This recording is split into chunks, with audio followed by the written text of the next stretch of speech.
Good morning to all of you. उम्मीद करते हैं कि आप सभी लोग बहुत ही बढ़िया से होंगे और खुशहाल होंगे। ठीक है, आज की हमारी टॉपिक है एक्सरसाइज 6.4 का सॉल्यूशन। ठीक है, सॉल्यूशन पे चलते हैं। सबसे पहले हम लोग क्वेश्चन नंबर 1 की तरफ चलते हैं। क्वेश्चन नंबर 1 हमसे क्या कहता है, देखते हैं। कह रहा है कि मान लीजिए त्रिभुज एबीसी और त्रिभुज डीईएफ समरूप है। यानी ये निशान किसका होता है, समरूप का। ये समरूप है और इनके क्षेत्रफल क्रमशः इतने 64 सेंटीमीटर स्क्वायर और 121 सेंटीमीटर स्क्वायर है। यदि ईएफ बराबर 15.4 सेंटीमीटर हो तो पीसी क्या है। चलिए पहले तो हम लोग मान लेते हैं कोई दो त्रिभुज की बात कर रहा है, ए बी सी। यहाँ हो गया, ये दोनों समरूप है तो इसको थोड़ा बड़ा बना देता हूँ। ठीक है, तो हो गया पी क्यू आर। ठीक, ये दोनों आपस में क्या है, समरूप है, सिमिलर है। ठीक है, और इनके क्षेत्रफल क्रमशः यानी एरिया ऑफ त्रिभुज A B C, area of त्रिभुज ए बी सी बराबर दे रखा है 64 सेंटीमीटर स्क्वायर और एरिया ऑफ त्रिभुज पी क्यू आर बराबर दे रखा है कितना, 121 सेंटीमीटर स्क्वायर। ठीक है, और ईएफ बराबर दे रखा है आपको, ईएफ बराबर दे रखा है 15.4 सेंटीमीटर। तो बीसी ज्ञात कीजिए, बीसी बराबर आपसे क्वेश्चन मार्क। आपने इसकी इस एक्सरसाइज के इंट्रोडक्शन में पढ़ा है थ्योरम। क्या थ्योरम में पढ़ा है कि दो समरूप त्रिभुजों के क्षेत्रफल का अनुपात उसकी संगत भुजाओं के अनुपात के वर्ग के बराबर होता है। ठीक है ना, बराबर होता है तो हम जानते हैं, जब थ्योरम पढ़ा गया तो हम लिख सकता हूँ एरिया ऑफ त्रिभुज A B C upon area of त्रिभुज पी क्यू आर। देखिए ये थ्योरम कब अप्लाई होगी, जब ये आपस में सिमिलर होंगे तब। ठीक है ना, ये इक्वल है किसके, इनकी साइड के यानी संगत संगत भुजाओं के अनुपात के वर्ग के बराबर। तो मैं लिख सकता हूं A B upon P Q का स्क्वायर बराबर A C upon P R का स्क्वायर बराबर बीसी अपॉन क्यू आर का स्क्वायर। ये तो है। तो देखो किसकी जरूरत है, हमको बीसी निकालना है, ईएफ दिया देखो कौन वाला है, बीसी और ईएफ। EF 15.4 centimetre. अच्छा ये डीईएफ दे रखा था, सॉरी हमने अपने वहां से ले लिया ना पीक्यू आर। यहाँ पे दे रखा है कि डीईएफ है वो त्रिभुज, तो डीईएफ लिख लो भाई, डीईएफ। ठीक है ना, तो डीईएफ जब लिख लिए ये भी होगा डीईएफ, ये समरूप त्रिभुज भी डी ई एफ हो गया। क्लियर, ये हो गया हमारा, ईएफ दे रखा है, डीसी पूछ रहा है, तो यहाँ पे भी लिख देता हूँ मैं डीईएफ। चलिए थोड़ा सा मैंने अपने मन से ले लिया था जबकि ऑलरेडी दिया हुआ था। ठीक, डीएफ। तो क्या हो गया, आपको क्या क्या मिल गया, ए बी के डीई के साथ मिल जाएगा, ए बी का डीई से मिलेगा आपको, एसी का आपको मिलेगा, एसी का आपको मिलेगा डीएफ से, एसी का डीएफ से, और बीसी का आपको मिलेगा ईएफ से संगत। ठीक है ना, अब देखो किसकी जरूरत है, हमको बीसी की जरूरत है। बीसी देखो ये वाला और ईएफ यानी ये वाला हमको जरूरत है, इसको हम इस्तेमाल करेंगे। तो एरिया ऑफ त्रिभुज A B C upon area of त्रिभुज डीई एफ बराबर क्या है तुम्हारा, बीसी अपॉन ईएफ का स्क्वायर तो होगा। जब एरिया ऑफ त्रिभुज इसके स्क्वायर के या इसके स्क्वायर के इसके स्क्वायर सबके स्क्वायर के बराबर है तो हम इसको मान लेते हैं। एरिया ऑफ त्रिभुज एबीसी की वैल्यू दे रखा है 64 और एरिया ऑफ त्रिभुज डीएफ की वैल्यू दे रखा है 121 और बीसी की वैल्यू हमको पता करनी है, इसकी वैल्यू दे रखा है यानी बीसी अपॉन ईएफ की वैल्यू 15.4 सेंटीमीटर दे रखा है। अब देखो ये जो ये क्रॉस मल्टीप्लाई करते हैं पैसे तो कुछ कर रहा है क्या, कुछ कर रहा है नहीं कर रहा, सब बाद में दिखाएगा। तो मैं इसको कर लेता हूँ square root on the both side, दोनों पक्षों का जो है मैं स्क्वायर रूट कर लेता हूँ, दोनों पक्षों का वर्गमूल करने पर क्या कर लेते हैं, वर्गमूल करने पर थोड़ा आसान हो जाएगा। देखो 64 का वर्गमूल क्या होगा 8, 121 का 11, इसका करेंगे तो ये हो जाएगा बीसी अपॉन 15.4। तो अब क्रॉस मल्टीप्लाई कर देते हैं तो बीसी बराबर क्या हो जाएगा, 11 गुणे बीसी बराबर हो जाएगा 8 गुणे 15.4। देखो किससे कट जाएगा, 11 से कटेगा, 11 कम 11 11 चौको 44 1.4। तो मैं क्या लिख सकता हूँ, बीसी बराबर 8 गुणे 1.4 यानी बीसी बराबर क्या आ गया, 8 चौको 32, 2 बचा, 2 लिखा के 3 कैरी बचा, 8 9 10 11 यानी 11.2 सेंटीमीटर इसका पहले का आंसर होगा। ओके, उम्मीद करता हूँ कि आप लोग को बहुत अच्छे से समझ में आया होगा। ठीक है, please pause the video and note it down. अब हम लोग चलते हैं नेक्स्ट क्वेश्चन की तरफ। नेक्स्ट क्वेश्चन हमसे क्या कहते हैं वो देखते हैं। कह रहा है कि एक समलंब चतुर्भुज है, एक समलंब है एबीसीडी, वही समलंब चतुर्भुज एबीसीडी है, जिसमें AB जो है DC के समांतर यानी पैरेलल है, के विकर्ण परस्पर बिंदु O पर प्रतिच्छेद करते हैं। तो पहले चलिए मैं एक समलंब चतुर्भुज बना के आपको दिखा देता हूँ। तो समलंब चतुर्भुज ये हो गया आपका समलंब चतुर्भुज, ठीक है। तो क्या है एबीसीडी है, तो मान लेते हैं ABCD है, ठीक है, जिसमें AB पैरेलल DC है, AB जो है DC के पैरेलल, इसके विकर्ण परस्पर बिंदु O पर प्रतिच्छेद करते हैं, यानी विकर्ण जा रहा है, विकर्ण गया, विकर्ण किस पे प्रतिच्छेद कर रहा है, परस्पर बिंदु O पर प्रतिच्छेद कर, ये बिंदु का नाम हो गया O। चलिए प्रतिच्छेद कर दिया थी AB बराबर 2CD, सही बढ़िया है, AB CD का 2 गुना है, तो सही है, हमने फिगर सही बनाया। AB बराबर 2CD हो तो त्रिभुजों AOB और COD के क्षेत्रफलों का अनुपात क्या है। चलिए त्रिभुजों AOB यानी ये त्रिभुज और COD यानी ये वाला त्रिभुज, इसके बीच में हमको अनुपात ज्ञात करना है, इनके क्षेत्रफल के बीच में। तो देखते हैं कैसे लगेगा ये। तो AB पैरेलल CD, एक बात तो हमें दे रखा है, इसने दिया है भाई, क्या दिया है, क्या है कि AB CD के क्या है पैरेलल। देखिए पैरेलल होने से क्या फायदा है, ABCD क्या पैरेलल है, तो ये वाले एंगल, ये वाले एंगल इस एंगल के बराबर होंगे, कैसे होंगे, अल्टरनेट इंटीरियर एंगल से। तो मैं लिख देता हूं, और देखो इसी तरह ये देखो जब समांतर है तो ये वाले त्रिज्या की रेखा होती है, ये वाले एंगल इस एंगल के बराबर होंगे, ठीक है, अंतर अंतर कोण से, और ये एंगल इस एंगल के बराबर होंगे शीर्षाभिमुख कोण से, ठीक है। तो मैं लिख देता हूं ये एंगल इसके और ये वाला एंगल इसके और ये एंगल इस एंगल के बराबर होगा, क्लियर है। तो मैं यहां लिख देता हूं क्या क्या है, ये एंगल AB जब पहले CD है तब एंगल CDB, एंगल CDB बराबर होगा किसके, किसके बराबर होगा ये कि ABD के, एंगल ABD के, कैसे आया, एकांतर अंतःकोण से, एकांतर अंतःकोण से। चलिए नेक्स्ट पॉइंट, एंगल, अब देखो इसी तरह लिखूंगा एंगल DCA, एंगल DCA बराबर होगा एंगल इसके, ये वाला एंगल होगा CAB के बराबर, एंगल CAB के बराबर, ये भी किसके वहां से आया, एकांतर अंतःकोण से आया, क्लियर। इधर नेक्स्ट लिख लेता हूं मैं, एंगल DOC या COD जो भी लिखो, एंगल COD बराबर होगा किसके, एंगल BOA या AOB के, ठीक है, एंगल AOB के, कैसे आया, शीर्षाभिमुख कोण से, वर्टिकली अपोजिट एंगल से, शीर्षाभिमुख कोण से आया ये।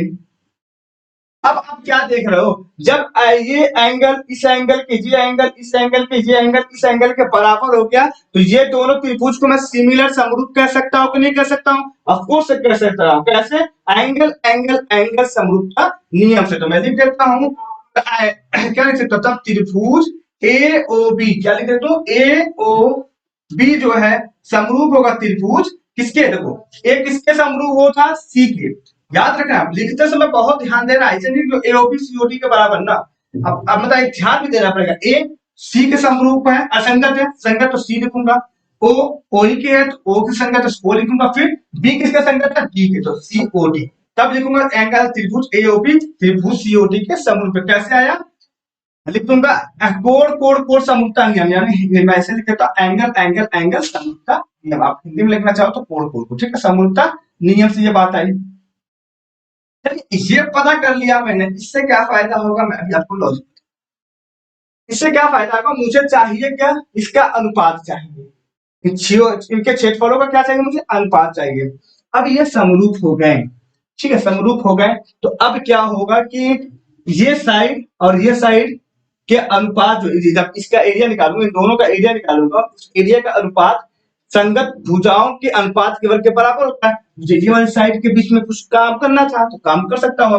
अब मैं ये लिख सकता हूँ ना कि इन दोनों त्रिभुज की एरिया, यानी समरूप त्रिभुज, ये देखो जब समरूप है ये दोनों फिगर तभी ये वाला फॉर्मूला लगता है, लिखूंगा एरिया ऑफ त्रिभुज AOB अपॉन एरिया ऑफ त्रिभुज COD, इसके बराबर होगा इनके संगत जो भुजाएं होंगी उसका वर्ग, उसके वर्ग के अनुपात के बराबर होगा, ठीक है ना। संगत भुजाओं के अनुपात के वर्ग के बराबर होगा, ये भी कह सकते हो। तो अब आप किससे यह पता चला, थ्योरम से आपको पता है ये बात, या मैं लिख सकता हूँ, तब मैं ये क्या लिख सकता हूँ, तब लिख सकता हूँ कि ए बी सी डी का संगत है कि नहीं है सर। अरे भाई यहाँ से मैंने इंफॉर्मेशन निकाल सकता हूँ, देखिए इस वाले पास से इंफॉर्मेशन क्या क्या निकल सकती है, वो ये निकल सकती है कि एओ अपॉन सीओ बराबर होगा ओबी, ओबी अपॉन ओडी के, और बराबर होगा ए बी, देखो ए बी और अपॉन सी डी के। अरे भाई समरूप हो जाता है तो 6 इंफॉर्मेशन को प्राप्त मिलती थी, 3 तो यहाँ निकल गई, 3 तो यहाँ निकाल सकते हैं। तो मैं लिख सकता हूँ ना कि ए बी सी डी के से वो इसका अनुपात जो सबके अनुपात बराबर होगा। तो हमने तो यही पढ़ा इसके थ्योरम में कि जब दो समरूप त्रिभुज की एरिया का अनुपात, दो त्रिभुज समरूप त्रिभुज की एरिया का अनुपात जो है उनकी संगत भुजाओं के अनुपात के वर्ग के बराबर होता है, ये भी संगत है। तो A B upon C D, A B upon C D का स्क्वायर कर लेंगे, A B upon C D. देखो यहाँ पे एक इंफॉर्मेशन और हमें गिवन थी, क्या गिवन थी, ए बी बराबर 2CD गिवन थी, याद है ना। तो मैं अब ए बी की जगह 2CD रख सकता हूँ, ए बी की जगह मैंने रख दिया 2CD अपॉन सी डी का स्क्वायर। तो देखो सीडी से सीडी कट गया, बचा क्या है, अब क्या बचा हमारे पास, 2/1 का स्क्वायर, यानी क्या हो गया ये 4/1 आंसर। तो भाई इसी का अनुपात ही याद करना, क्षेत्रफल का अनुपात का अनुपात आ गया 4/1, ठीक है ना, 4:1 इसको कह सकते हो, ठीक। तो ये आपका आंसर आ गया, क्लियर। उम्मीद करता हूँ कि आपको बहुत अच्छे से समझ में आएगा। Please pause the video and note it down. अब हम लोग चलते हैं नेक्स्ट क्वेश्चन की तरफ। हमसे नेक्स्ट क्वेश्चन क्या कहता है वो देखते हैं। आकृतिक क्षेत्र से आकृतिक क्षेत्र से में एक ही आधार बीसी, ये आधार बीसी पर दो त्रिभुज एबीसी, देखो दो त्रिभुज एबीसी और डीबीसी, डीबीसी देखो इसी आधार पर है, पर बने हुए, ठीक है। यदि एडी बीसी यानी यदि एडी बीसी को ओ पर प्रतिच्छेद करे, यानी एडी और बीसी को ओ पर प्रतिच्छेद कर रहे हैं, तो दर्शाइए कि एरिया ऑफ त्रिभुज एबीसी यानी ये वाला त्रिभुज, ये वाला त्रिभुज, और एरिया ऑफ डीबीसी यानी त्रिभुज ये वाला त्रिभुज क्या है, बराबर एओ अपॉन डीओ है। यही आपको प्रूफ करना है। चलिए ठीक है, देखते हैं। अगर ये दोनों त्रिभुज समरूप हो जाए तो फिर कुछ काम बन जाएगा, देखते हैं कुछ दिया है क्या। तो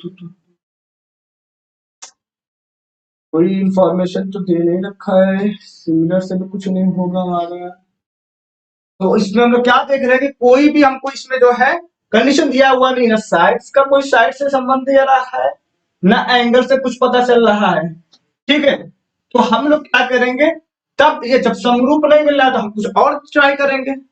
भाई ट्राई तो कर सकते हैं ना, समरूप नहीं तो कुछ और ट्राई करें, इसको समरूप बनाने के लिए ट्राई करें, करते। तो चल जाते हैं हम लोग, एक काम करते हैं, ए से एक जो है लंब डाल देते हैं। क्या कर देते हैं, पॉइंट ए से जो है हमने एक लंब डाल दिया एम, एम, किस पे, बीसी पे लंब डाला एम। और एक काम कर लेते हैं, यहां से डी से भी एक लंब डाल देते हैं हम लोग, इसे एक लंब डाल देते हैं, इसका नाम देता हूं एन, ठीक है ना। तो मैं लिख देता हूं, ठीक है, एम बीसी पर एक लंब डाला एम, ऐसे लिख देता हूं, बीसी पर एक लंब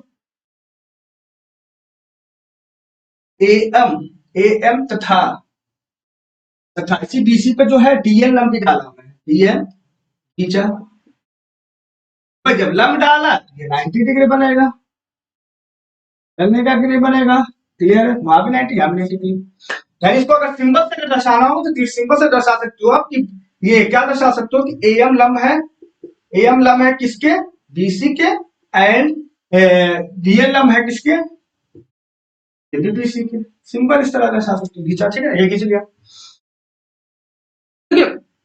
अब मैं क्या, एरिया को मुझे काम करना था, एरिया चाहिए था, समरूप मिल नहीं रहा था, तो एरिया ऑफ त्रिभुज एबीसी फार्मूला दूसरा लगाऊंगा। मैं क्या करूंगा, एरिया ऑफ त्रिभुज एबीसी लिखूंगा,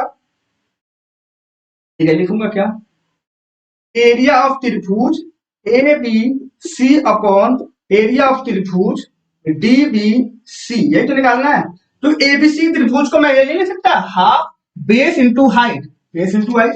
अरे भाई ये भी तो त्रिभुज का फार्मूला होता है, हाफ बेस इंटू हाइट, यानी 1/2 आधार गुणे ऊंचाई, 1/2 आधार क्या बीसी, दोनों आधार सेम था तो बीसी, और ऊंचाई इसकी एम, अभी हम लोग निकाला लम डाल के, एम अपॉन हाफ बेस। अब देखो डीबीसी में देखो, डीबीसी में देखो, ये भी बेस इसका भी वही है, बीसी है, और इसकी ऊंचाई क्या हो गई, डीएन हो गई। हाफ से तो हाफ चला गया, बीसी से बीसी चला गया, मिला क्या मुझे, एम अपॉन डीएन मिला। लेकिन मुझे प्रूफ करना एओ अपॉन डीओ। अगर एम अपॉन, देखो एओ अपॉन डीओ प्रूफ करना, अगर एम अपॉन डीएन बराबर एओ अपॉन डीओ हो जाता तो मेरा काम हो सकता है। तो एक काम यहां से हो सकता है, अगर इस त्रिभुज छोटा वाला जो ए एमओ और डी एनओ को अगर मैं समरूप दिखा दूं तो मेरा काम हो सकता है। तो मैं लिखता हूं त्रिभुज, त्रिभुज ए एम ओ तथा त्रिभुज इसमें डी एम ओ में, डी एम ओ में, चलो देखते हैं कुछ फायदा हो रहा है। देखिए ये एंगल इस एंगल के बराबर होगा, कैसे बराबर होगा, शीर्षाभिमुख कोण से, पर्टिकुलरली अपोजिट एंगल से, क्लियर है। तो मैं लिख सकता हूं कि angle A O M, angle A O M बराबर होगा एंगल डी ओ एन के, एंगल डी ओ एन के। कैसे बराबर हुआ, शीर्षाभिमुख कोण से। कैसे बराबर हुआ, रीजन दे देते हैं, इसीलिए रीजन देना जरूरी है बाबू। शीर्षाभिमुख कोण, ताकि आपकी कॉपी चेक हो तो आपको पता चले, हाँ यहाँ पे इसने रीजन दिया, इसका मतलब उसको पता है कि क्यों ये कैसे फिगर सब बनाना है, ठीक है ना। शीर्षाभिमुख कोण। और एक बात, ए एम ओ और डी एन ओ भी आपस में बराबर होगा, भाई दोनों 90 डिग्री है, ठीक है। लिख दूंगा ए एम ओ बराबर होगा एंगल डी एन ओ के। कैसे हुआ भाई, दो बोथ ऑफ 90 डिग्री, दोनों 90 डिग्री है। भाई जब लंब डालेंगे, लंब तो 90 डिग्री बनता है, दोनों 90 डिग्री है।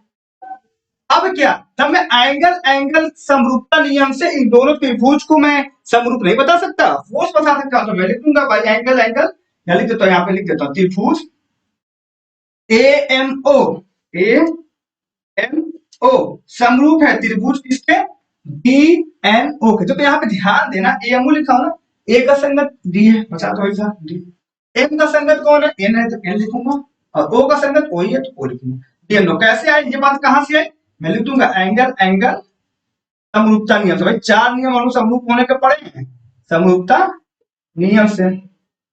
अब चलते हैं हम आगे थोड़ा समरूपता नियम।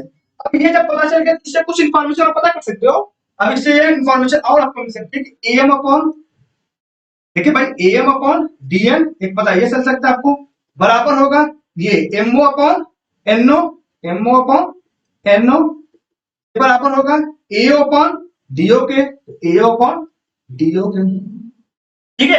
अरे मैं इसको थोड़ा रीडायरेक्ट कर लेता हूँ। देखो एम अपॉन डीएन चाहिए, एम अपॉन डीएन हमको मिलेगा, M upon DN AO upon DO के बराबर है, और यही तो मुझे लाना था। यहाँ क्या मिल रहा है, एम अपॉन डीएन किसके बराबर है, एओ अपॉन डीओ के बराबर है। अरे भाई इसको मैं इक्वेशन मान लेता हूँ 1, और ये अभी बात में निकली क्वेश्चन 2। इक्वेशन 1 और 2 से देख लेते हैं, ठीक है। लिख रहा समीकरण 1 और समीकरण 2 से, समीकरण 1 समीकरण 2 से मुझे मिल जाएगा। अब मैं एम अपॉन डीएन की जगह ए अपॉन डी रख सकता हूँ, रख सकता हूँ, तो सकता हूँ। लिख दूंगा एरिया ऑफ त्रिभुज A B C upon area of त्रिभुज डीबीसी, डीबीसी बराबर हो जाएगा क्या, M upon DN A upon DO. और शायद यही तो हमें प्रूफ करना था। देखिए जो हो गया लेटेस्ट प्रूफ, है ना, ये हो गया हमारा प्रूफ। देखिए यही तो लाना था, ए अपॉन डीओ, क्लियर। एकदम आसान तरीके से लग गया सब कुछ, आसान क्वेश्चन है, अच्छे से आप लगाइएगा। उम्मीद करता हूँ कि आपको बहुत अच्छे से समझ आ रहा है, ठीक है। Please pause the video and note it down.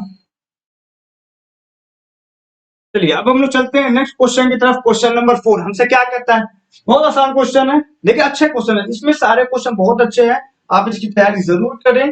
इससे क्वेश्चन आपसे उठा सकता है, ठीक है। उम्मीद करता हूँ आपको सारे क्वेश्चन समझ में आ रहे हैं, इसको भी समझा देता हूँ। देखिए क्या कह रहा है, यदि दो समरूप त्रिभुज, इसे दे रखा है, देखो इन्फॉर्मेशन यहीं से मिल जाती है, क्वेश्चन में बहुत कुछ छुपा होता है, सब कुछ देखा करो। दो समरूप त्रिभुज मतलब ये दोनों त्रिभुज जो बनाने जा रहा हूँ समरूप है। चलिए भाई ये सब आगे भी पढ़ लो कि क्षेत्रफल बराबर, तो क्षेत्रफल बराबर मतलब दोनों एक साइज के भी हैं। चलो भाई क्या बना लिया मैंने, दो समरूप त्रिभुज बना लिया। दो समरूप त्रिभुज है, इसका नाम दे दिया ए बी सी, और इसका नाम पी क्यू आर। अब देखो समरूप त्रिभुज दोनों क्या है, सिमिलर है। तो सिद्ध कीजिए कि वे त्रिभुज सर्वांग सम होते हैं। तो हमें सिद्ध क्या करना है, पहले देखो गिवन इंफॉर्मेशन क्या है, मैं लिख देता हूँ सॉल्यूशन करने जा रहा हूँ। देखो दिया है मुझे, क्या है, क्या दिया है, देखो दिया है कि दो त्रिभुज समरूप है, त्रिभुज ए बी सी समरूप है त्रिभुज पी क्यू आर के। चलिए ये बात दिया है, इससे मैं 6 इंफॉर्मेशन आपको मिल जाएगी। इसके सारे एंगल आपस, इसके संगत एंगल आपस में बराबर होंगे, यानी ये एंगल इसके, ये एंगल इसके और ये एंगल इसके, ये तो आपस में बराबर होंगे, पता ही आपको। ठीक है, चलिए इसकी संगत भुजाएं भी आपस में बराबर होंगी, ये इसके बराबर, ये वाली साइड इसके बराबर और ये वाली साइड इसके, मतलब संगत भुजाएं बराबर नहीं बल्कि संगत भुजाओं का अनुपात बराबर होता है। ठीक है, बात थोड़ा सा गलत हो जाता है, संगत भुजाओं का अनुपात भी बराबर होगा। चलिए ये भी बात, इस इंफॉर्मेशन से तो इतनी बात हमको मिल जाएगी, तो जरूर पड़ेगा लेंगे हम। क्षेत्रफल बराबर, इनके क्षेत्रफल भी बराबर दे रखा है, यानी एरिया ऑफ त्रिभुज ए बी सी बराबर है एरिया ऑफ त्रिभुज पी क्यू आर के। भाई चलो ये भी एक इंफॉर्मेशन में पता है। सिद्ध करना है, देखो सिद्ध क्या करना है, ये देखो सिद्ध करना है, हमें सिद्ध करना है कि वे त्रिभुज सर्वांगसम है, त्रिभुज ए बी सी सर्वांगसम है त्रिभुज पी क्यू आर। इसको मैंने 9 में पढ़ाया है, ठीक है ना। सर्वांगसम होने के लिए हमको क्या कंडीशन होती है कि इसके साइड साइड साइड सब आपस में बराबर हो जाए, या एंगल एंगल एंगल बराबर, तो बहुत सारे हमने कंडीशन पढ़े तो उसमें बताया जाएगा, इसमें सारी चीज को दिखाया जाएगा। ठीक है, अब देखो, ठीक है, तो अब देखो क्या करते हैं हम लोग, एरिया ऑफ त्रिभुज इसका फार्मूला लगाते हैं। ठीक है, लगाता हूँ, क्वेश्चन कंप्लीट करता हूँ। देखो मैं लिख सकता हूँ, ये दिया हुआ है ना मुझे, तो मैं एक बात ये लिख सकता हूँ थ्योरम से, ये समरूप है, तो ये बात मैं क्या लिख सकता हूँ, अगर ये समरूप है तो इनका जो क्षेत्रफल का अनुपात होगा उसकी संगत भुजाओं के अनुपात के वर्ग के बराबर होगा। तो मैं ये काम कर सकता हूँ, यानी लिख सकता हूँ एरिया ऑफ त्रिभुज A B C upon area of त्रिभुज पी क्यू आर, ये ना है, बराबर होगा किसकी, इसकी संगत भुजाओं के अनुपात। संगत भुजा क्या है, ए बी का पी है, ए बी का पी क्यू है, इसी तरह ए सी का पी आर है संगत भुजा, ठीक है, इसका भी स्क्वायर। इसी तरह आपका बीसी का क्यू आर है, ये तो होगा संगत भुजाओं का अनुपात के बराबर होता है। अब चलिए काम करते हैं, अपना काम, अपना काम करते हैं।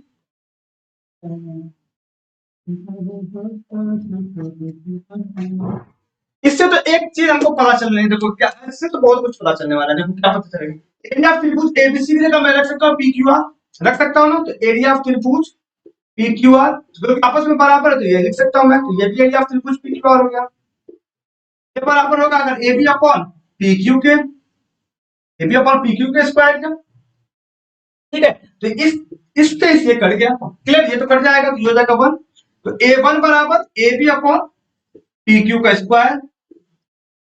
ठीक है, तो ए पी, इसको मैं क्या कर लेता हूँ, स्क्वायर रूट अभी बोथ साइड कर लेता हूँ, ये क्या हो जाएगा, ए बी अपॉन, लिख देना यहाँ पे दोनों पक्षों का वर्गमूल करने पर। ठीक है, A B upon P Q बराबर क्या हो जाएगा, √1। तो A B upon P Q की वैल्यू क्या आ गई, A B upon P Q की वैल्यू,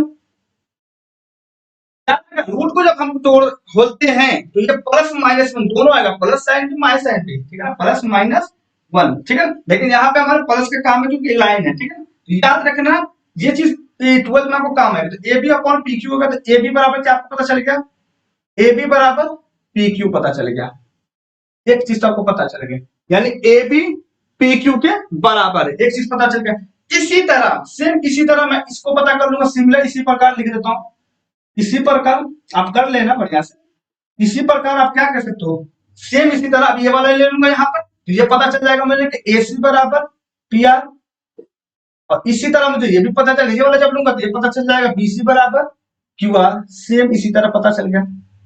अब देखो ए बी पी क्यू के ये तो भाई देख लो संगत भी था, संगत था, इनका अनुपात भी बराबर था, आपस में सारे अनुपात सबके बराबर थे। देखो अब ये तो एक दूसरे में संगत है, ये समान भी है, तो ए बी पी क्यू के बराबर भी दिखा रहा है, ए सी पी आर के बराबर, और ये बी सी क्यू आर के बराबर यहाँ पे मिल गया हमको। तब मैं ये कह सकता हूं कि त्रिभुज ए बी सी त्रिभुज पी क्यू आर का क्या है, समरूप है। कैसे कहूंगा भाई, साइड साइड साइड सर्वांग समता नियम से कहूंगा, लिख देता हूं, साइड साइड साइड सर्वांग सर्वांग समता नियम से मैं क्या कह सकता हूं कि त्रिभुज ए बी तीन सर्वांशम होंगे त्रिभुज पी क्यू आर के, क्योंकि इसके सारे साइड के इक्वल है। ठीक, ये हो गया आपका प्रूफ हो गया। ये सब आंसर प्रूफ करना था, प्रूफ हो गया आपका। क्लियर, उम्मीद करता हूँ आपको बहुत अच्छे समझ में आएगा। Please pause the video and note it down.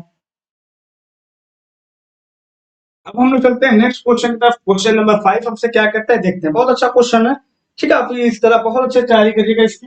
कह रहा है कि एक त्रिभुज एबीसी, ठीक है ना, एक त्रिभुज एबीसी की भुजाओं एबी बीसी और सीए के मध्य बिंदु क्रमशः डी ई और एफ है।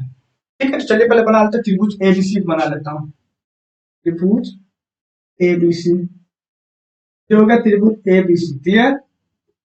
अब क्या क्या है कि ए बी बी सी और सी ए के मध्य बिंदु क्रमशः, देखिए ए बी का जो है मध्य बिंदु डी है, याद रखना है, बहुत अच्छे से इसको लिखना पड़ता है। डी ई जो है बीसी का है मध्य बिंदु ई है, और एफ जो है इसका है मध्य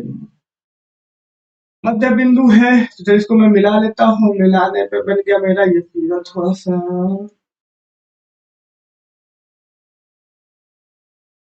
ये मैं इसको इससे मिला लेता हूँ। ठीक, चलिए। तो त्रिभुज डीईएफ, देखो डीईएफ मिल गया, और एबीसी मिल गया कि क्षेत्रफलों का अनुपात, यानी इन दोनों का क्षेत्रफलों का अनुपात ज्ञात करना है मुझे, क्या होगा इसका अनुपात। चलिए, अच्छा क्वेश्चन है, देखते हैं कैसे क्या होगा क्या होगा क्या। कुछ पता है? अगर इसको सिमिलर मुझे मिल जाता तो काम हो जाता। सिमिलर होगा किसी का? सिमिलर तो नहीं दिख रहा है नहीं। चलिए, ज्ञात क्या करना है हमें, तो पुरुष क्या करना है, ज्ञात करना है हमें कि त्रिभुज डीईएफ क्षेत्रफल है, तो एरिया ऑफ त्रिभुज डीईएफ अपॉन एरिया ऑफ त्रिभुज एबीसी बराबर है क्वेश्चन मार्क। ये पूछ रहा है दोस्तों। ठीक, मैं एक काम करता हूँ, पहले इसे सिमिलर करने की कोशिश करता हूँ। कैसे भी सिमिलर एबीसी और डीईएफ हो जाए तो फिर मेरा ये फार्मूला तो समरूप त्रिभुज पे लगता है, वो फिर अपना अप्लाई कर लूंगा। ठीक है, अब देख रहे हो, ये देखो हर पॉइंट देने का मकसद है मध्य बिंदु चाहे कुछ तो पता होगी। ये पॉइंट डी है और ये एफ है। डी पॉइंट क्या करेगा, ए बी को कुछ बांटेगा। देखो डी मध्य बिंदु, डी जब मध्य बिंदु तो ये किस क्या करेगा, इसको A D upon D B में बांट देगा। तो मैं लिख देता हूँ डायरेक्ट, ठीक है, A B upon A B पर A D upon D B में ना सकता हूं मैं ए डी बराबर डी बी। कहां से है भाई, बी मध्य बिंदु है। इसी तरह मैं इसको भी लिख सकता हूँ A F F C, A F बराबर एफ सी और बी बराबर ई सी। जरूरत पड़ेगा तो काम किया जाएगा, बी बराबर ई सी वजह से है। अच्छा ये देखो, तुम, अच्छा इसको भी एक काम पे हटाता हूँ तो कुछ बताता हूँ। जब एडी डीबी के और एएफ एफसी के बराबर है, एडी अपॉन डीबी, यानी मैं लिख दूंगा AD upon DB, AD upon DB बराबर एएफ अपॉन एफसी होगा कि नहीं होगा? कैसे होगा देखिए भाई, देखो तो ना, आधा है ना, एडी अपॉन डीबी बराबर क्या होगा, एडी अपॉन डीबी बराबर 1 होगा कि नहीं होगा? कट जाएगा आपस में। और एएफ अपॉन एफसी बराबर भी 1 होगा कि नहीं? आपस में कट जाएगा तो 1 होगा। इसलिए मैं लिख दिया एडी अपॉन डीबी बराबर एएफ अपॉन एफसी लिख सकता हूँ। ठीक, लिख सकता हूँ, ये समझ में आएगा आप लोग को, जब मध्य बिंदु लिख सकता हूँ। अच्छा, इससे कुछ फायदा मिलेगा? हाँ, कुछ फायदा मिलेगा। क्या होगा, देखो भाई, कन्वर्स ऑफ मिड पॉइंट और बेसिक प्रोपोर्शनलिटी थ्योरम, यहाँ पे बीपीटी नियम जो है उसका कन्वर्स, ठीक है ना, उसका उल्टा, बीपीटी के व्युत्क्रम से, व्युत्क्रम से क्या कह सकती हो आप? देखो व्युत्क्रम से आप ये कह सकते हो कि ये वाली रेखा इस रेखा की क्या है, समांतर है, यानी DF upon sorry DF parallel है। क्या होगा, डीएफ क्या है, पैरेलल है किसके, बीसी। कह सकते हो आप, आराम से कह सकते हो भाई। इसी प्रकार आप क्या कर सकते हो, सिर्फ इसी प्रोसेस से आप ये भी कह सकते हो कि एफ ई एडी का एबी का पैरेलल है, कह सकते हो इसी प्रकार। जैसे ये ने बताएगा, इसी तरह इसको बताएंगे कि एफ ई पैरेलल है किसके, एबी के। और एक बात और पता चल जाएगी कि ईडी पैरेलल है एसी के, डीई पैरेलल है किसके, एसी की। ये बातें तो हमको पता चल गई। चलो, क्या फायदा होगा देखो बताता हूँ। फायदा होगा, क्या होगा बताता हूँ। ये पता चल गया, ये तो होगा ना, होगा। चलो ठीक है। अब कह सकते हो देखो ये डीएफ इसी के पैरेलल है, तो डीएफ पी का भी पैरेलल होगा, डीएफ इसी का भी पैरेलल होगा, होगा कि नहीं होगा? होगा, ऑफ कोर्स होगा। तो मैं कह सकता हूं डी एफ सी ई समांतर चतुर्भुज अगर हो, ये दोनों आपस में क्या है, समान, वो बराबर है, मतलब देखो ये भी ये रेखा इस रेखा के समांतर है, ये भी रेखा इस रेखा का समांतर है, तो ये कह सकता हूं ये समांतर चतुर्भुज होगा। मैं इसी प्रकार लिख सकता हूं, तब लिख सकता हूं डी एफ ई सी क्या होगा, D F E C and, और देखो एक बताओ, डी एफ बी के भी तो समांतर होगा, और एफ ई डी बी के भी समांतर होगा। देखो एफ ई अगर ए बी के समांतर, एफ ई डी बी के भी समांतर होगा, तो मैं लिख सकता हूं डी एफ ई बी भी समांतर चतुर्भुज है, डी एफ ई बी ये दोनों क्या समांतर चतुर्भुज होंगे, समांतर चतुर्भुज होंगे। कैसे हो रहे हैं मैं सारी बात तो बता रहा हूँ, ठीक है ना। लो चतुर्भुज होंगे, अगर आप चाहना तो जैसे जैसे बोलना वैसे वैसे लिखते चले जाना, ठीक है ना। इतनी बात पता चलने से क्या फायदा मेरे को, अगर ये समांतर चतुर्भुज है तो इनकी जो ये रेखा जो है आपस में बराबर होगी, तो लिख सकता हूं मैं डीएफ बराबर होगा इसी के, और एफ सी बराबर होगा डी के, एंड और क्या लिख सकता हूं एफ ई डी बी के बराबर होगा। देखो एफ ई डी बी के भी बराबर होगा, और क्या लिख सकता हूं मैं डी एफ बी के भी बराबर होगा, डी एफ बी के भी बराबर होगा। अब जब इतनी इंफॉर्मेशन हमें कुछ ज्ञान हुई, अब क्या कर सकता हूं मैं, यहाँ पे हो गए इन त्रिभुज, इन त्रिभुज एबीसी। देखो इन त्रिभुज इस एबीसी में आप क्या देख रहे हो कि जो डीएफ जो है बीसी के क्या है, पैरेलल है, डीएफ पैरेलल है बीसी के। जब ये पैरेलल है तो मैं बीपीटी से, बीपीटी थ्योरम से ये कह सकता हूं, क्या कह सकता हूं, देखो कह सकता हूं बीपीटी थ्योरम से कि A B upon D B बराबर होगा A B upon A C upon F C के, ठीक है ना। जब समांतर है तो इस बात को कह सकते हैं बीपीटी थ्योरम से, ठीक है। तो डीबी की जगह मैं क्या रख सकता हूँ, डीबी की जगह मैं एफ ई रख सकता हूँ, of course A B upon F E रख लिया भाई। देखो समरूप दिखाना इसलिए ये काम कर रहा हूँ, कोई फायदा डीबी रखने से कोई फायदा तो होना नहीं, इसके अगर ये तो रख सकता हूँ तो समरूप दिखाने में आ जाएगा। संगत भुजा को अनुपात अगर बराबर कर लिया तो समरूप हो जाएगा, तो मेरा काम हो जाएगा। तो A B upon F C हो गया, और ये हो गया एफ सी अपन एफ सी की जगह, एफ सी क्या है, एफ सी है, एफ सी का मैं डी रख सकता हूँ, तो ये समांतर था, देखो समांतर एफ सी का क्या रख सकता हूँ डी ई। इसी प्रकार बीपीटी थ्योरम का अप्लाई करके मैं क्या कर सकता हूँ, डी ये बीसी को डीएफ के उसको सिमिलर दिखा सकता हूँ, तो BC upon F DF similar दिखा दूंगा, क्लियर है।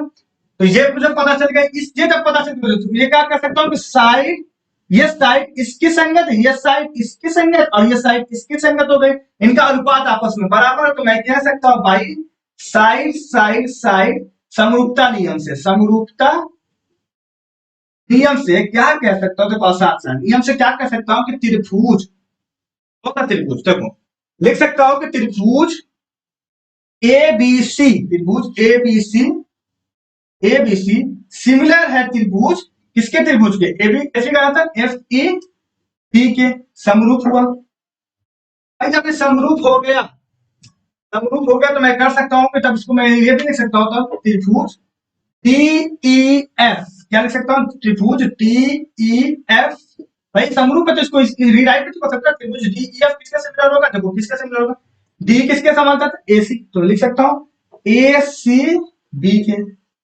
ना ये सिमिलर होगा।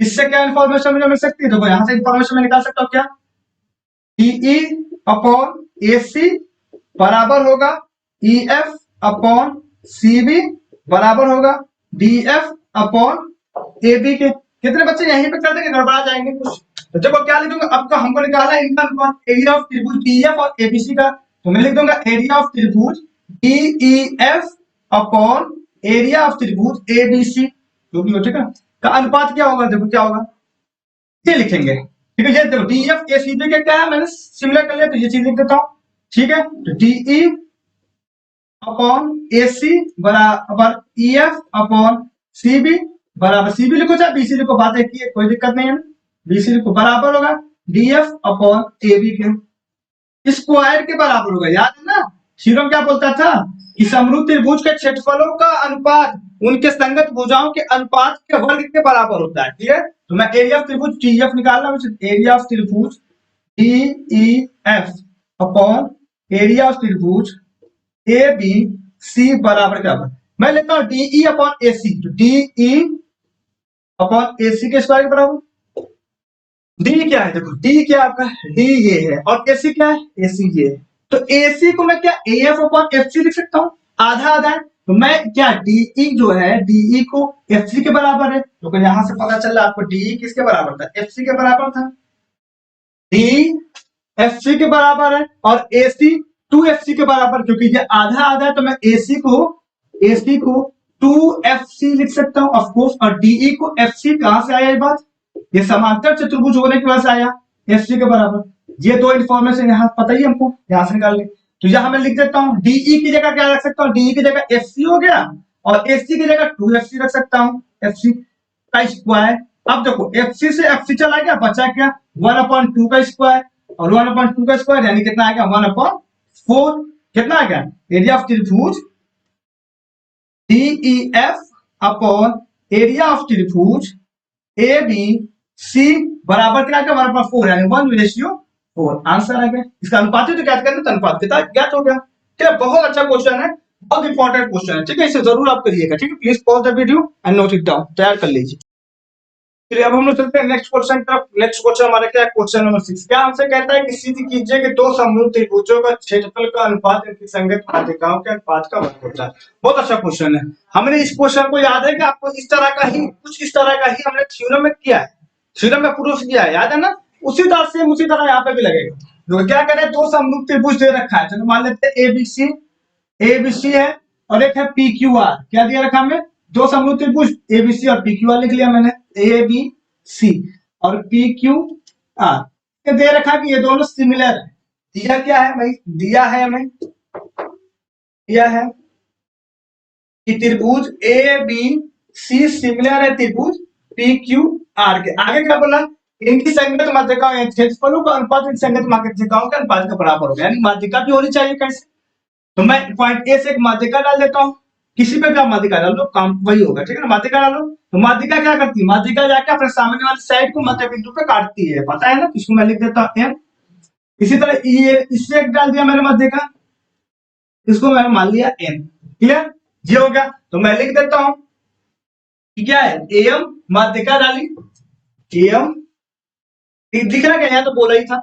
ठीक है ना, मैंने एम एक माध्यिका ये लिख देता हूँ, तो जब कह दिया तो लिख देता हूँ एम तथा पीएम माध्यिका से देखो क्या लिख, से इससे क्या फायदा मैं बताता हूं। से इससे क्या होगा, पीएम बराबर एमसी हो जाएगा, पीएम बराबर एमसी हो जाएगा, एंड क्यूएन बराबर एनआर हो जाएगा, क्यूएन बराबर एनआर हो जाएगा। चलिए काम आएगा कि कहीं आएगा तो फायदा होगा, करेंगे नहीं तो कोई बात। ये चीजें तो गिवन थी मुझे, माध्यिका डालना हो तो ये तो गिवन होगा ही। अब मुझे इसका अनुपात ज्ञात करना है, त्रिभुजों का अनुपात है, त्रिभुज एबीसी अपॉन त्रिभुज PQR का क्षेत्रफल यानी एरिया ऑफ त्रिभुज एबीसी और एरिया ऑफ त्रिभुज PQR का अनुपात जो इनकी संगत माध्यिका कौन है, एम अपॉन पीएम के स्क्वायर के क्या हो बराबर हो, ये हमको प्रूफ करना है। ये क्या करना है हमें, ये हमें सिद्ध करना है। वहां पे लिख नहीं पाया तो यार लिख देता हूँ, सिद्ध करना है। ये वाली बात भाई, ये वाली बात पहले आप लिखोगे फिर ये वाली बात लिखना, ठीक है, सिद्ध करना है। चलिए तो देखते हैं। अब देखो मैं इसमें एबीसी और PQR में देखता हूँ, त्रिभुज AB सॉल्यूशन करने जा रहा हूँ। ठीक है, सॉल्यूशन त्रिभुज एबीसी समरूप है त्रिभुज PQR के, तो यहाँ से कुछ इन्फॉर्मेशन मिलेगी, जो इन्फॉर्मेशन मिलेगी मैं यहाँ पे लिख लेता हूँ। एक मिलेगा कि AB PQ के अनुपात, AB अपॉन PQ का, ये AB और PQ संगत है, समरूप हो गया तो ये संगत है, अंतर अनुपात बराबर होगा किसके, BC और QR के अनुपात के, BC अपॉन QR। ठीक है, QR के अनुपात के, ये भी बराबर होगा किसके, AC और PR के, AC अपॉन पी आर के अनुपात के बराबर होगा। एक इन्फॉर्मेशन इससे हमको ये पता चल गई, याद रखना काम आएगी। और क्या पता चल जाएगा कि एंगल ए एंगल पी के and angle B angle Q के and angle C angle R के बराबर होगी। ये भी एक इन्फॉर्मेशन हमें मिल गया। चलो जरूरत पड़ेगा रिप्लाई किया जाएगी। अब देखता हूं मैं क्या होगा। इससे तो मुझे मतलब नहीं है, मुझे माध्यिका लानी है। माध्यिका लाने के लिए कुछ तो काम, कुछ तो प्रोसेस करना ही पड़ेगा। तो मैं करूंगा ए एम बी इस त्रिभुज और पी एन क्यू इस त्रिभुज को समरूप बनाने की कोशिश करूंगा। ये क्यों करूंगा, इससे फायदा मेरे ये होगा कि जब ये त्रिभुज को मैं समरूप करूंगा तो ये भुजा और इस भुजा का अनुपात देखो इसमें भी है आया हुआ है, ठीक है, इसमें भी आया हुआ। अगर इसको समरूप में दिखा लिया तो ये क्या होगा, ये भुजा और इस भुजा का अनुपात और ये भुजा और इस भुजा का अनुपात यानी माध्यिका का अनुपात दोनों आपस में बराबर होंगे। और उस माध्यिका का अनुपात ये वाले चीज को यहाँ पे लाके पुट कर दूंगा, जो माध्यिका का अनुपात आएगा वो इसके बराबर, तो यहाँ पे जब पुट कर दूंगा मेरा काम हो जाएगा। लॉजिक देखो, लॉजिक के आगे अब चलते हैं काम पे। काम करते हैं, काम करते हैं क्या आता है लिखता हूं मैं, यहाँ लिख देता हूँ, ठीक है। इन त्रिभुज ए एम डी एंड त्रिभुज पी एन क्यू में, चलो भाई इन नहीं लगा यहाँ पे लिख देता हूँ। तो त्रिभुज ए एम डी और पी एन क्यू में क्या लिखता हूँ,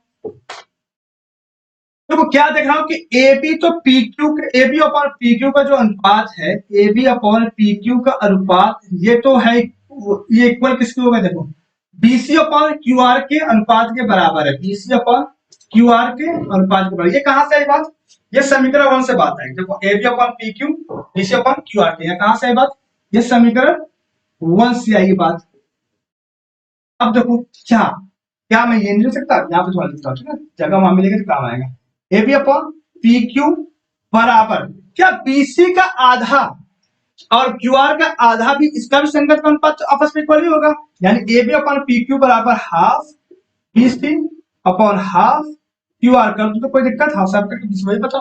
तो मैं हाफ बीसी की जगह क्या लिख सकता हूँ, बीएम। हाफ बीसी की जगह बीएम, जो होगा तुम्हारा बीएम, और हाफ क्यू आर की जगह क्यू एन।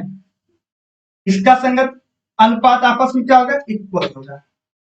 एंड ये वाला एंगल इस एंगल के बराबर भाई यहां से सेंटर 2 से, ठीक है, तो लिख दूंगा angle A M A B A P M कहो चाहे ए बी सी कहो कोई बात नहीं, ए एम बी एम बराबर होगा A angle P Q N के। कैसे आया, समीकरण 2 से।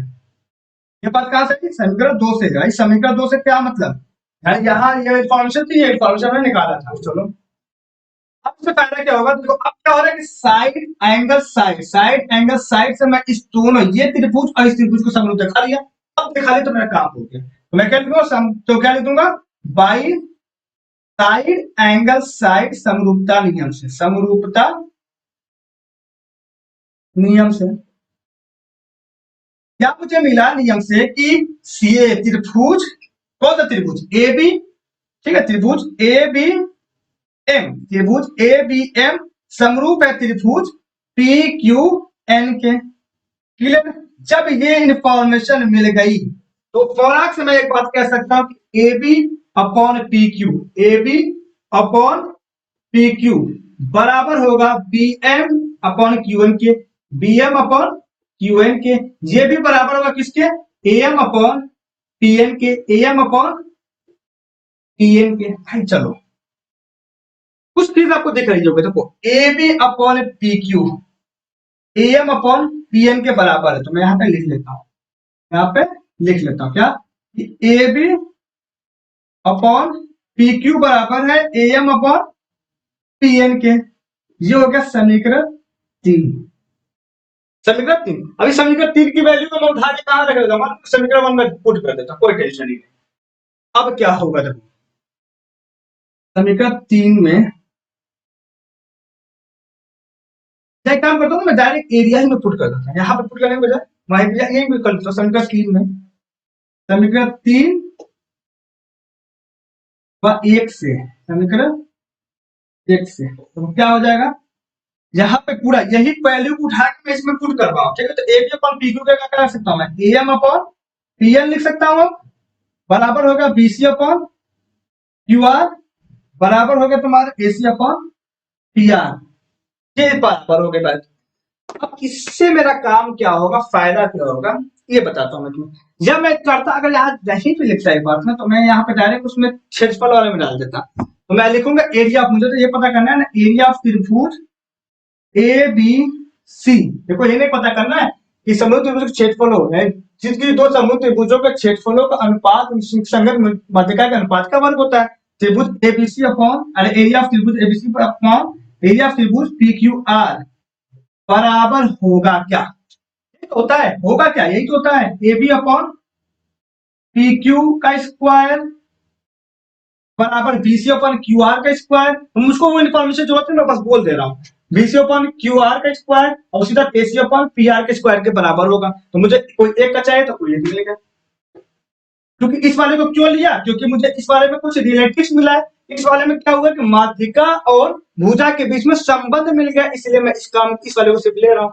तो A B upon P Q की जगह अभी हमने निकाला है 3 से, क्या ये वाली बात, अब इसकी जरूरत नहीं मुझे पड़ी, ठीक है, तो ये वाली बात निकली, यही वाली बात मैं पुट कर देता हूं। तो एरिया ऑफ त्रिभुज A B C upon area of त्रिभुज पी क्यू आर बराबर क्या हो गया, क्या हो गया, A M upon P N का स्क्वायर। यही तो मुझे प्रूफ करना था आंसर। देख लो ना, कहा था कि दो समरूप त्रिभुजों का क्षेत्रफल का अनुपात इनकी संगत माध्यिका के अनुपात का वर्ग होता है, यही आप प्रूफ कीजिए। देखिए इनका अनुपात इस संगत माध्यिका के अनुपात के वर्ग के बराबर कर दिए हम लोग, एकदम सही से सब लग गया। ओके, उम्मीद करता हूँ आपको समझ में आया। बहुत अच्छा क्वेश्चन है, ये भी बहुत अच्छा क्वेश्चन है, इंपॉर्टेंट क्वेश्चन है, आप जरूर इसे तैयार करें। ठीक, please pause the video and note it down. अब हम लोग चलते हैं नेक्स्ट क्वेश्चन की तरफ। हमारा नेक्स्ट क्वेश्चन क्या कहता है, क्वेश्चन नंबर 6। बहुत अच्छा क्वेश्चन है, बहुत ध्यान से पढ़ा जाएगा, इसको रिगाइड किया जाएगा। ठीक है, अच्छा क्वेश्चन है, बहुत मन से लगाना लग जाएगा। मैं इसको लगाने का तरीका बता दूं कैसे लगाया जाता है, बहुत अच्छे से। तो क्वेश्चन पढ़ते पढ़ते हमको फिगर बनाते रहना चाहिए, तो हमारा क्वेश्चन फिर सॉल्व करने में आसानी हो जाती है, सब कुछ याद हो जाता है। चित्र कीजिए कि एक वर्ग की किसी भुजा पर, तो पहले तो वर्ग बना लो, वर्ग की बात करें तो पहले वर्ग बना लेते हैं हम लोग।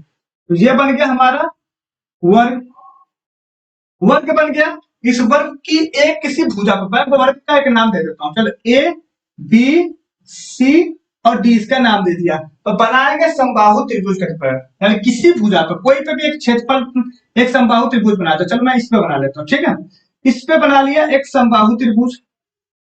चलिए ये हो गया मेरा एक समबाहु त्रिभुज, ये जो समबाहु त्रिभुज है, ठीक है ना बाबू। समबाहु त्रिभुज की पहचान क्या है, जिसकी सभी भुजाएं क्या हो, बराबर हो, आर साइड आर इक्वल, उसी को कहते हैं समबाहु त्रिभुज। और वर्ग की तो सभी भुजा आपस में बराबर ही होती है। क्लियर है, चलिए तो मैं इसको एड्रेस करता हूँ, ये तो बात आप जानते हो, बात आपको याद होनी चाहिए भाई, याद रखना। अब क्या कहा है कि त्रिभुज का क्षेत्रफल उसी वर्ग की एक विकर्ण पर बनाया गया, कोई एक विकर्ण बना लेता हूँ, विकर्ण पर बनाया गया, ये चलो मैंने एक विकर्ण विकर्ण पर बनाए गए समबाहु त्रिभुज के क्षेत्रफल का आधा होता है, इस पे भी एक समबाहु त्रिभुज बन रहा है। चलो भाई इस पे भी एक समबाहु त्रिभुज बना लिया जाए, ये मान लीजिए ये एक समबाहु त्रिभुज इसके विकल्प पे बन गया। इसको मैं मान लिया एम मान लेता हूँ, इसको मैं एन मान लेता हूँ, कुछ भी मान सकते हो आप, अपने हिसाब से मान लो। ठीक, अब देखो मैं सारी चीजें जो जो किया हूँ यहाँ पे लिखता हूँ। पहली पॉइंट में क्या किया मैंने, एक त्रिभुज वर्ग खींचा एबीसीडी, जो करोगे यहाँ पे लिखते रहना रचना में बाबू, इस तरह लिखना जरूरी होता है। आपको आप ना जानो क्या कियो, किसी को चेक करा, मैं कॉपी चेक करा तो मैं पता होना चाहिए क्या तुमने किया, तो वो बात यहाँ पे लिख रीराइट कर दिया करो। ठीक, रचना वैसे स्टेप पे आपको नंबर मिलेगा, ये काम करेगा तो अच्छी बात है। रचना क्या होती है, मैंने वर्ग खींचा एबीसीडी, एक वर्ग है, एक वर्ग खींचा, वर्ग खींचा जिसकी भुजा AB पर, जिसकी भुजा AB पर, एबीसीडी एक वर्ग जिसकी भुजा, जिसकी भुजा, जिसकी भुजा AB पर एक समबाहु त्रिभुज, पर एक समबाहु त्रिभुज, याद रखना समबाहु त्रिभुज की वैल्यू है बहुत, अभी देखना बाद आएगा। समबाहु त्रिभुज, त्रिभुज ए बी एम या ए एम बी तथा तथा तथा के विकर्ण AC तथा विकर्ण AC तथा वर्ग के विकर्ण AC से, वर्ग के विकर्ण विकर्ण AC से एक समबाहु त्रिभुज, एक समबाहु त्रिभुज कौन सा खींचा? समबाहु त्रिभुज, एक समबाहु त्रिभुज ANC खींचा, ठीक है ना, ANC। अब देखो ये सारी बातें आप लिख लियो। अब आपको प्रूफ क्या करना है, ये देखो सिद्ध क्या करना है, ये बात देखता हूँ पहले, तो मैं देख लेता हूँ सिद्ध क्या करना है। ये सारी तो हमने किया, तो लिख लिया मैंने। सिद्ध करना है हमें किसी की जगह, एक वर्ग की किसी भुजा पर बनाए गए समबाहु त्रिभुज का क्षेत्रफल, यानी वर्ग की भुजा पर बनाए गए क्षेत्रफल क्या है, त्रिभुज क्या है, त्रिभुज APM है, ठीक है, या AMB जो भी आप चाहो लिख सकते हो, ठीक है, AMB है क्षेत्रफल, किसके बराबर होता है देखो, उसी वर्ग के एक विकर्ण पर बनाए गए समबाहु त्रिभुज के क्षेत्रफल का आधा होता है, उसी वर्ग के विकर्ण, उसी वर्ग का विकर्ण इस पे बनाए गए समबाहु त्रिभुज के क्षेत्रफल का आधा होता है, यानी इसका आधा, यानी त्रिभुज ANC अपॉन 2, यानी ये जो है, ये जो मैंने जो भुजा पे, देखो बहुत अच्छे क्वेश्चन को पढ़ना और समझना, मैं क्लियर करा रहा हूँ, पहले क्वेश्चन समझ लो, उसके बाद आंसर तो अपने आप ले जाएगा, कोई टेंशन नहीं, बस ये चीज हमको आनी चाहिए, जो आपने क्वेश्चन पे प्रश्न में दिया है उसको लिखने का ढंग, उसको उसको समझने का ढंग आना चाहिए, उसके बाद क्वेश्चन तो आप लगा सकते हो, मेजर तो आप पढ़ रहे हैं। कहना था कि उससे देखो, एक वर्ग की किसी भुजा पर बनाया गया त्रिभुज, यानी जो समबाहु त्रिभुज है, यह समबाहु त्रिभुज, उस इसका क्षेत्रफल मतलब एरिया की बात है, ठीक, इसका क्षेत्रफल उसी वर्ग के विकर्ण पे बनाए गए त्रिभुज के क्षेत्रफल, यानी समबाहु त्रिभुज के क्षेत्रफल का आधा होता है, यानी इसका आधा ये त्रिभुज है, ये त्रिभुज इसका आधा है। मुझे प्रूफ करूंगा तो काम मेरा खत्म हो जाएगा, यानी अगर मैं ये प्रूफ कर दिया, यानी मैं अगर इसको प्रूफ कर दूं, अगर एरिया ऑफ त्रिभुज AMB अपॉन एरिया ऑफ त्रिभुज ANC बराबर 1/2 प्रूफ कर दूं तो काम हो जाएगा मेरा, वही बात है ना।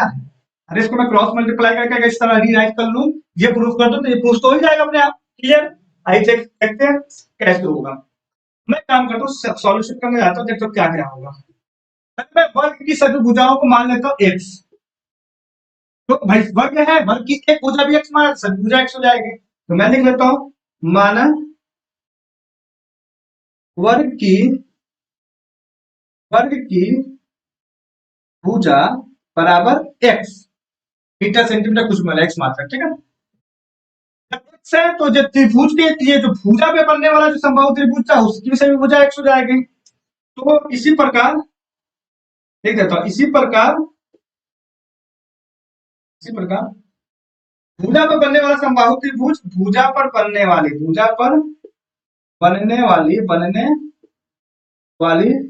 सभी भुजा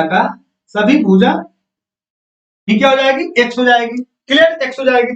अब क्या है, ये पता चल गया, सब पता चल गया, अब अगर विकर्ण वाला भी पता चल जाए तो काम हो जाएगा, ठीक है, काम हो जाएगा। तो मैं काम करता हूँ, इसका क्षेत्रफल देखो, ये हो गया 90 डिग्री होता है ना, जो भाई वर्ग की सभी भुजाएं आपस में बराबर होती है, सभी कोण जो है 90 डिग्री होते हैं, वो भी आपस में बराबर होते हैं, ये 90 डिग्री है, तो ये इसका क्षेत्रफल निकालता हूं, तो मैं इसी प्रकार निकालता हूं, त्रिभुज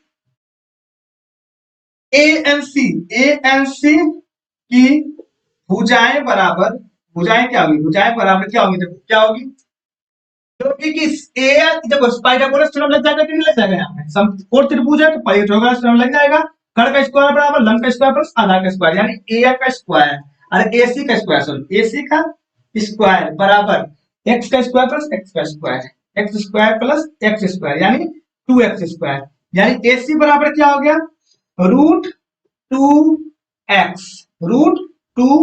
आ गया। देखो प्लस माइनस रूट 2x है, क्योंकि ये लाइन है, दूरी तो कुछ दूर तक है, तो इसीलिए मैं इसको प्लस वाला से ले रहा हूँ, ठीक है, याद रखना प्लस माइनस दोनों चीज होती है। AC बराबर तो हो गया रूट 2x, यानी अगर ये रूट 2x है, ये भी तो समबाहु त्रिभुज है, सब भुजा जो है रूट 2x हो जाएगी, रूट 2x, ये भी रूट 2x हो जाएगी। यहाँ पे मैं कुछ और बातें लिख देता हूँ, AC की लिख देता हूँ, AC बराबर यहाँ पे यही बातें लिख देता हूँ, AC बराबर इतना है, तो यही बात लिख देता हूं कि NC और